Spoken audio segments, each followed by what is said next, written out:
she has won the right to rest peacefully in Texas waters.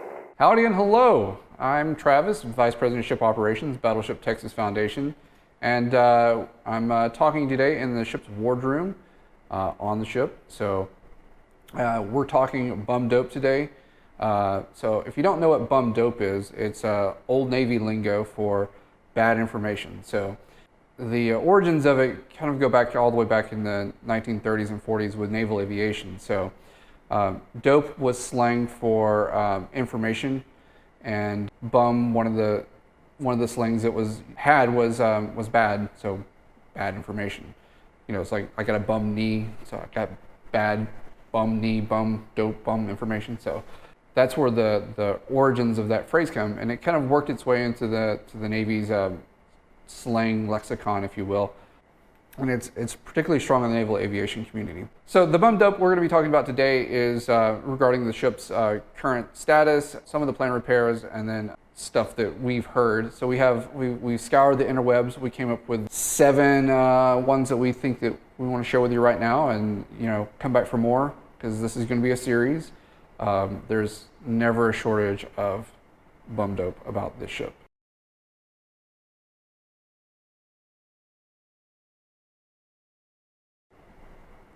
No, the ship is not being scrapped. The legislature of the state of Texas would not have appropriated $35 million for the repair of the ship. The Battleship Texas Foundation would not have entered into a 99-year lease with the state of Texas to operate the ship, were the ship being scrapped. And we would not have spent from August till January of last year putting in 700,000 gallons of expanded foam and gone through all the effort to make the ship ready for tow if the ship were being scrapped. That is very, very bum dope.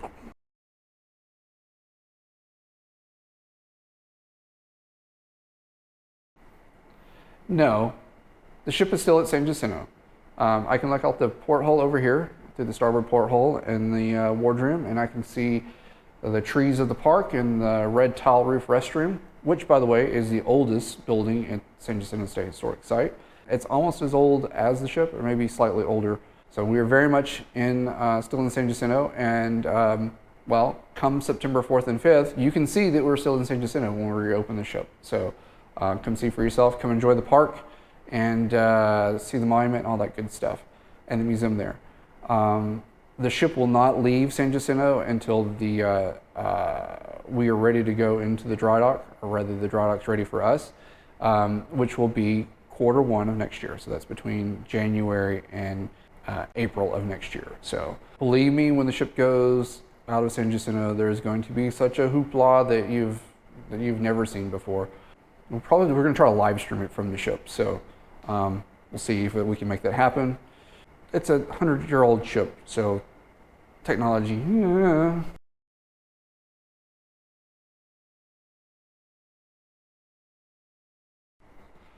No, the ship will not collapse under her own weight when she comes out of the water. There were 2 major cycles of structural repairs done to the ship, totaling around $50 million. The sole focus of those projects were to strengthen the ship structurally, and the most deteriorated areas of the ship, which were the stern sections of the ship. So pretty much from the rudder post all the way up to the aft bulkhead of boiler room 4. So all the framing has been sistered up with new framing, the keel's been sistered up. So the ship is pretty robust through those areas. No, she will not collapse under her own weight. Otherwise, we would not be taking the ship out of the water without further repairs. All the money that's been spent on the ship so far has been to get us to the point where the ship could come out of the water on her own without additional external supports or anything like that, without damaging the ship.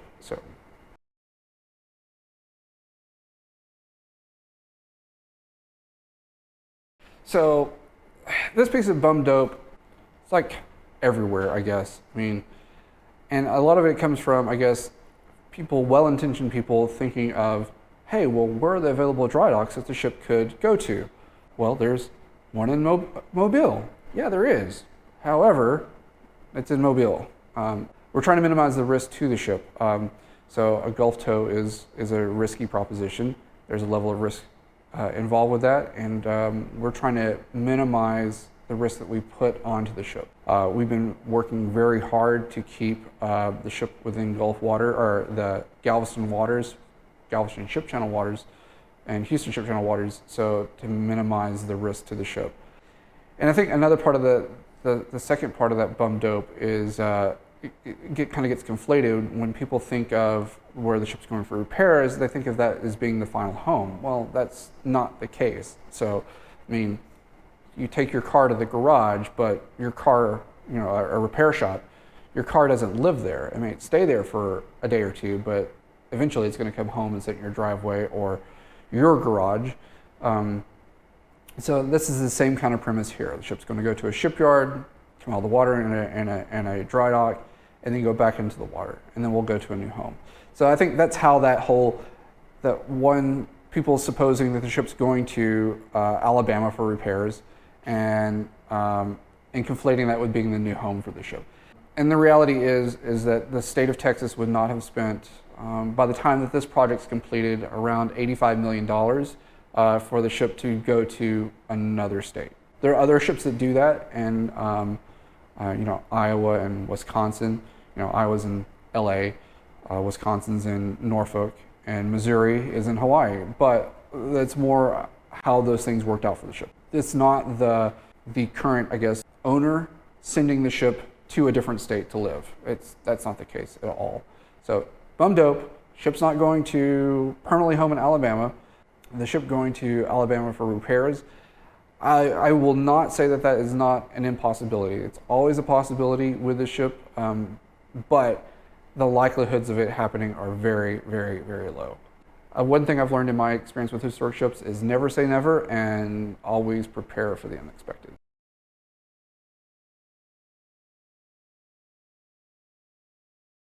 No, we will not be selling tickets to ride the ship.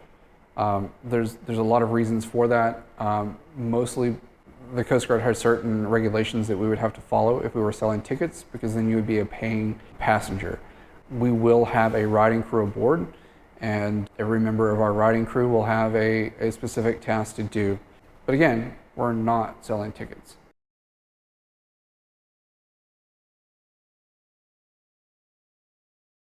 Now this one's a pretty common one. Yes, the ship floats. She goes up and down with the tide. She'll kind of surge back and forth a little bit as the tide goes in and out, as ships go up and down. It's a very minuscule amount, but she does move back and forth and wiggles a little bit, shackled to the monopiles.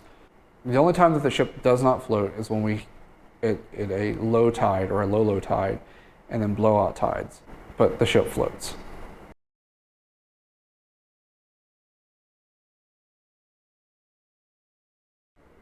I remember when I first heard this. It was June, July of 2012. It's when FlexSeal hit the market, and the ship was, had a pretty serious leaking or flooding event.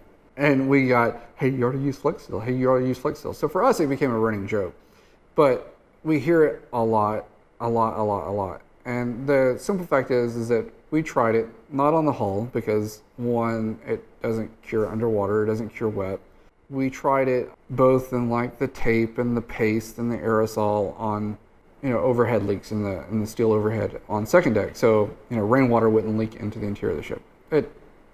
We never could get it to work. I mean, we found that just straight up simple salvage epoxy like splash zone worked far better. And when we could get it stick, it lasted longer. So we even tried to use it on some tanks that we made, or some trial tanks that we made, and it didn't work.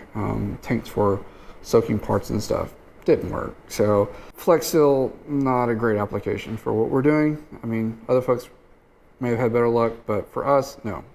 It just doesn't work. We've tried it. It's kind of a running internal joke now. Something leaks, let's put some FlexSeal on it. So Splash Zone is a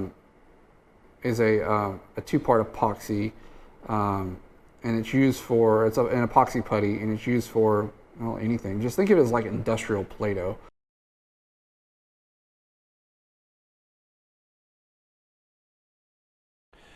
Well, there you have it. There's 7 pieces of bum dope that, I think we've given you the straight dope on. all this bum dope has come from social media. I would take what you see on social media with a grain of salt, particularly when it comes to the ship. And if it doesn't come from us, question it. We're going to give you the best information possible. And if you don't know, ask us, and we'll try to respond to you. You did see from our previous videos that we are a small staff, but there is a contingent of us that all kind of monitor social media and respond as quickly as we can to things. And we don't quite respond to everything. And well, again, that's because we're small and we have a lot of things going on. However, we will try to respond and get accurate information out there. And then also, we're going to continue this Bum Dope series. So we don't know what cycle we're going to do this on, whether it's once a month or, or every 2 weeks or once a quarter or something like that. We don't know yet. We're still discussing that internally. There will be another one.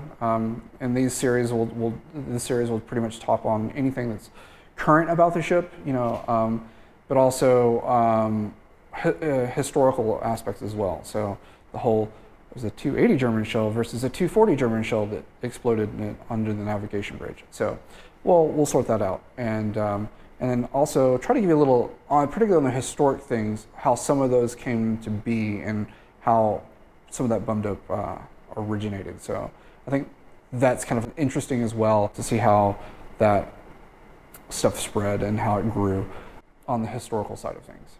So that's been this video of Bum Dope. Thanks for watching. Please share it. Please help us get out the good information. And again, don't trust everything you see on social media. Again, if you've got questions, come to us. We'll give you the answers as best we can. We are the most reliable source when it comes to the Battleship Texas. We are running the ship. We know what's going on. We have a duty to be candid and honest with what's going on because this ship belongs to the state of Texas and the people of Texas. So, and we have been entrusted by the state of Texas to operate this ship. Please subscribe if you haven't already. Share the video out and hit us up on Facebook and Instagram and Twitter. And Kyle, do we ever get that Twitch thing up and running again? Not yet. Not yet. Okay. Well, I don't know what that is, but Kyle keeps telling me it's the hottest thing out there, so we'll see. Thank y'all, and have a great day.